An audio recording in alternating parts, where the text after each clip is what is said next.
Dubai ऊंची ऊंची buildings, 7 star hotels, महंगी गाड़ियां, ग्लैमर्स और बहुत सारा पैसा। दुबई का नाम सुनते ही ये सब कुछ जहन में आता है। दुबई को वेगस ऑन एस्टेरॉयड भी कहा जाता है। दुबई दुनिया का सबसे हॉट फेवरेट टूरिस्ट डेस्टिनेशन है, जहां पर हर साल तकरीबन 50 से 70 लाख टूरिस्ट घूमने फिरने आते हैं। और सिर्फ यही नहीं, बल्कि दुबई ने तो अगले 20 सालों के लिए एक बहुत बड़ा मास्टर प्लान भी तैयार कर लिया है, जिसे विजन 2040 का नाम दिया गया है। लेकिन क्या ये प्लान पूरा हो पाएगा? क्या दुबई हमेशा ही ऐसे ग्रो करता रहेगा? क्या इस सब चमक धमक के पीछे कोई ऐसी हकीकत है जो सबसे छुपाई जा रही है? क्या वाकई दुबई इतना अमीर है और क्या हमेशा ऐसा ही रहेगा? तो आइए जानते हैं आज के इस वीडियो में क्या है दुबई का फ्यूचर।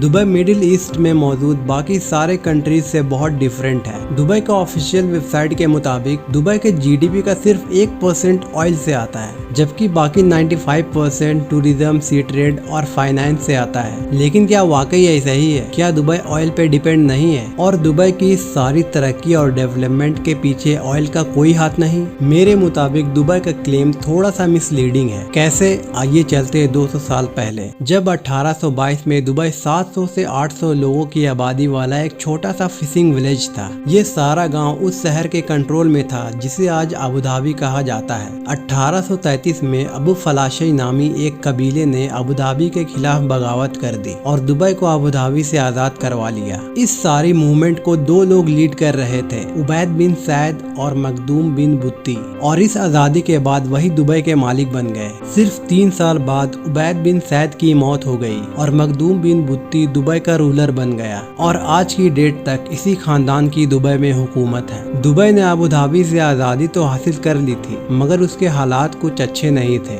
इकोनॉमिकली दुबई बहुत कमजोर था और सिर्फ फिशिंग के जरिए मुश्किल से गुजारा कर रहा था। खैर 1892 में ब्रिटेन ने दुबई की सिक्योरिटी की जिम्मेदारी ले ली और दुबई ने अपनी इकोनॉमी पे फोकस करना शुरू कर दिया। 1901 में दुबई ने मिडिल ईस्ट का पहला फ्री सी पोर्ट बनाया, जहाँ पर कोई टैक्स या इम्पोर्ट ड्यूटी नहीं थी। इस पॉलिसी के बाद दुबई का पोर्ट प्रिजन गोल्फ और एशिया में मशहूर होने लगा। 1906 तक इस पोर्ट से 70,000 टन तक का कार्गो जाना शुरू हो गया। लेकिन इतनी ट्रेड्स के बावजूद दुबई की हालात कोई बहुत ज्यादा बेहतर नहीं हो रहे थे और उसकी वजह थी टैक्स फ्री पॉलिसी, जिसकी वजह से दुबई को कोई खास रेवेन्यू नहीं आ रहा था। फिर 1808 में एक बहुत बड़ा तूफान आया, जिसमें कई 100 कश्तियां तबाह हो गई और बहुत से लोग मारे गए थे। मरने वाले वो सारे मछलियां पकड़ने वाले थे जो दुबई की इकोनॉमी को चलाने में बहुत बड़ी भूमिका अदा करते थे। और इस तूफान के बाद दुबई की हालात खराब होना शुरू हो गई। फिर 1929 में पूरी दुनिया में जबरदस्त इकोनॉमी क्राइसिस आया, जिसे द ग्रेट डिप्रेशन कहा जाता है। इस क्राइसिस ने दुबई को हिला कर रख दिया। हालात इतने खराब हो गए कि लोगों ने पड़ोसी मुल्कों की तरफ जाना शुरू कर दिया। इसी दौरान 1938 में अमेरिकन ऑयल कंपनीज ने सऊदी अरेबिया में ऑयल के बहुत बड़े रिजर्व्स डिस्कवर कर लिए। अगले 20 सालों तक सारी मगरिबी दुनिया सऊदी अरब के ऑयल रिजर्व को एक्सप्लॉइट करने और वहां पर पाइपलाइन बिछाने पर बिजी रही और इस सारे अरसे में दुबई बिल्कुल इग्नोर्ड रहा। लेकिन फिर 1950 में दुनिया की नजर सऊदी अरेबिया से हटकर बाकी पश्चिम गल्फ की तरफ हो गई।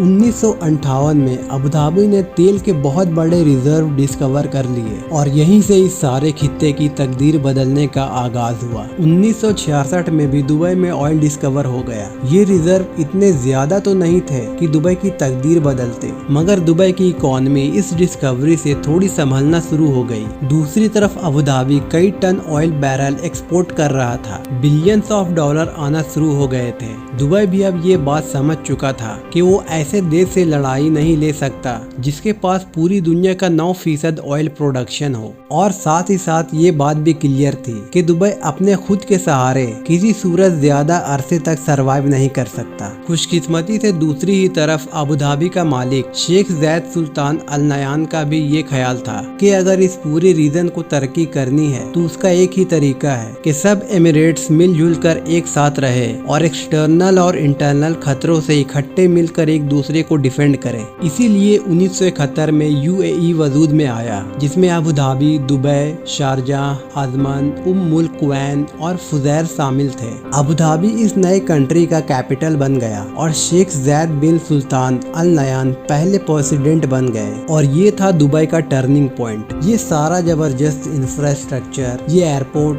ये इमिरेट एयरलाइन, ये बड़ी बड़ी बिल्डिंग्स, इन सब इंफ्रास्ट्रक्चर को बनाने के पीछे अबू धाबी की फंडिंग थी। 1990 के बाद दुबई अपने इसी इंफ्रास्ट्रक्चर की वजह से मशहूर होना शुरू हो गया। सारी दुनिया से लोग दुबई में आना शुरू हो गए। मल्टीनेशनल्स अपनी ऑफिसेस दुबई में खोलने लगे और दुबई का पोर्ट एशिया, यूरोप और पर्शियन गल्फ को मिलाने वाला एक ब्रिज बन गया। इसीलिए दुबई ये क्लेम करता है कि ऑयल पे उसकी डिपेंडेंस 1% से भी कम है। लेकिन जब भी दुबई किसी मुश्किल में पड़ता है तो गेस करे कि उसे कौन बचाने आता है। जी हाँ, तेल से माला माल अबू धाबी। इसकी सबसे बड़ी एग्जाम्पल है 2008 का फाइनेंशियल क्राइसिस, जब पूरी दुनिया की इकोनॉमी हिल कर रह गई थी। दुबई का हाल ये था कि लोग अपनी गाड़ियां एयरपोर्ट पर छोड़कर भाग गए थे। दुबई जबरदस्त डेट में चला गया था और तभी अबू धाबी ने इंटरवेंशन की और $10 बिलियन का लोन देकर दुबई को बेल आउट किया। इसके बदले में दुबई ने इस मशहूर ऊंची बिल्डिंग का नाम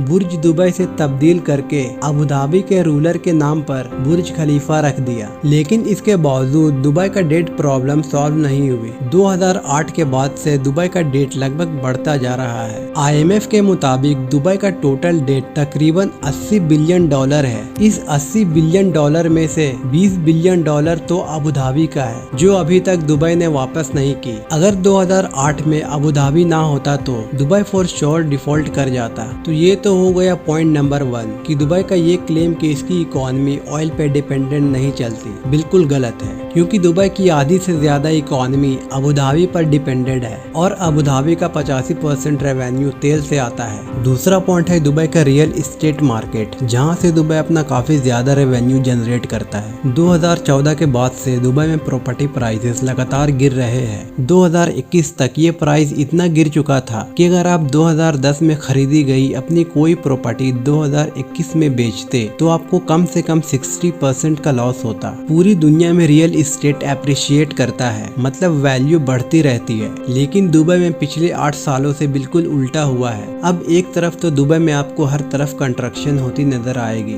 मगर दूसरी ही तरफ आपको खाली बिल्डिंग्स, अपार्टमेंट्स और ऑफिसेस भी नजर आएंगे और इसकी वजह है ओवर सप्लाई। असल में दुबई का मोटो है build and they will come, मतलब बिल्डिंग्स, अपार्टमेंट्स वगैरह बनाओ, बाहर से लोग खुद ही आकर उन्हें आबाद करेंगे। मगर अनफॉर्चुनेटली पिछले कुछ सालों में प्रॉपर्टी की सप्लाई डिमांड से बहुत ज्यादा रही है और इसी ओवर सप्लाई की वजह से प्रॉपर्टी प्राइसेस मुसलसल गिर रही है। इसकी एक और बड़ी एग्जांपल है मैदान 1, जो दुबई की हिस्ट्री का सबसे बड़ा प्रोजेक्ट है। इस प्रोजेक्ट के ऊपर 2015 में काम शुरू हुआ, मगर आज 8 साल गुजरने के बाद बिलियंस ऑफ डॉलर जाया करने के बाद इस प्रोजेक्ट को खत्म कर दिया गया। इस प्रोजेक्ट को बनाने वाला ग्रुप बैंकक्रप्ट हो चुका है और हर तरफ ऐसी खाली बिल्डिंग्स है जिस पर करोड़ों दिरहम लग चुके हैं। खैर, यहाँ पर एक और इंटरेस्टिंग चीज ये हुई कि 2022 में रशिया यूक्रेन वॉर के बाद दुबई का रियल एस्टेट मार्केट को एक मच नीडेड होस्ट मिला। बेसिकली काफी रशियन एंड यूक्रेनियन बिलियनर्स जिसकी प्रॉपर्टी यूरोप में फ्रीज हुई है, वो अब दुबई में इन्वेस्ट कर रहे हैं और एज अ रिजल्ट दुबई की प्रॉपर्टी मार्केट पिछले कुछ महीनों में काफी ऊपर गई है। लेकिन ये ट्रेड जाहिर है टेम्पररी है, क्योंकि जंग के बाद ये सारे इन्वेस्टर अपना पैसा दुबई से वापस निकाल लेंगे। यहीं पर एक और इम्पोर्टेंट पॉइंट ये है कि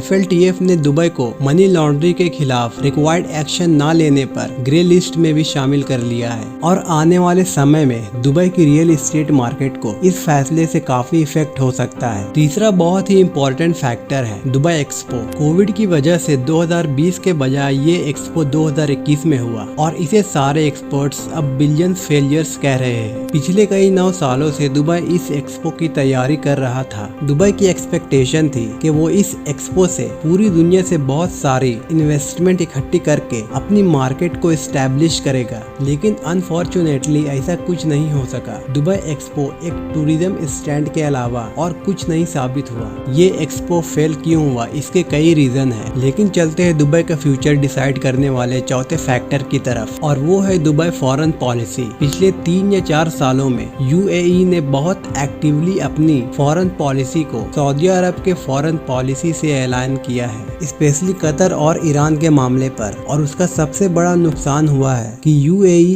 ईरान और दूसरे एंटी सऊदी देशों और ग्रुप्स के निशाने पर आ गया है। और इसकी सबसे बड़ी एग्जाम्पल है जनवरी 2022 में अबू धाबी ऑयल फील्ड पर होने वाली मिसाइल अटैक, जिसकी रिस्पॉन्सिबिलिटी यमनी हौशियों ने कबूल की थी। ईरान भी ऑलरेडी यूएई को ईरान के साथ फ्रेंडशिप बढ़ाने के मामले पर थ्रेट कर चुका था। अब दुबई और अबू धाबी को जो चीजें दुनिया की बाकी शहरों से डिफरेंट करती थी वो है जबरदस्त लॉ एंड ऑर्डर और सिक्योरिटी सिचुएशन। इसीलिए बड़ी बड़ी कंपनीज अपनी हेड ऑफिसेस दुबई में खोलती है। लेकिन इस थ्रेट के बाद अगर खुदा न ख्वास्ता दुबई पर एक भी मिसाइल अटैक हो जाए तो सारा इन्वेस्टर और बिजनेस कॉन्फ्रेंस जीरो हो जाएगा। और इससे भी बड़ा इम्पैक्ट आएगा दुबई की टूरिज्म पर, जो उसकी इकोनॉमी की रीढ़ की हड्डी है। पूरी दुनिया में आपको दुबई जैसा कोई शहर नहीं मिलेगा, लेकिन ये चमक धमक कब तक रहती है ये तो आने वाला वक्त ही बताएगा। हम उम्मीद करते हैं कि आप इस चैनल की वीडियोस को पसंद कर रहे हैं। अगर आपको ये वीडियो अच्छी लगी हो तो इसे लाइक और चैनल को सब्सक्राइब जरूर करें। मिलते हैं नेक्स्ट वीडियो में।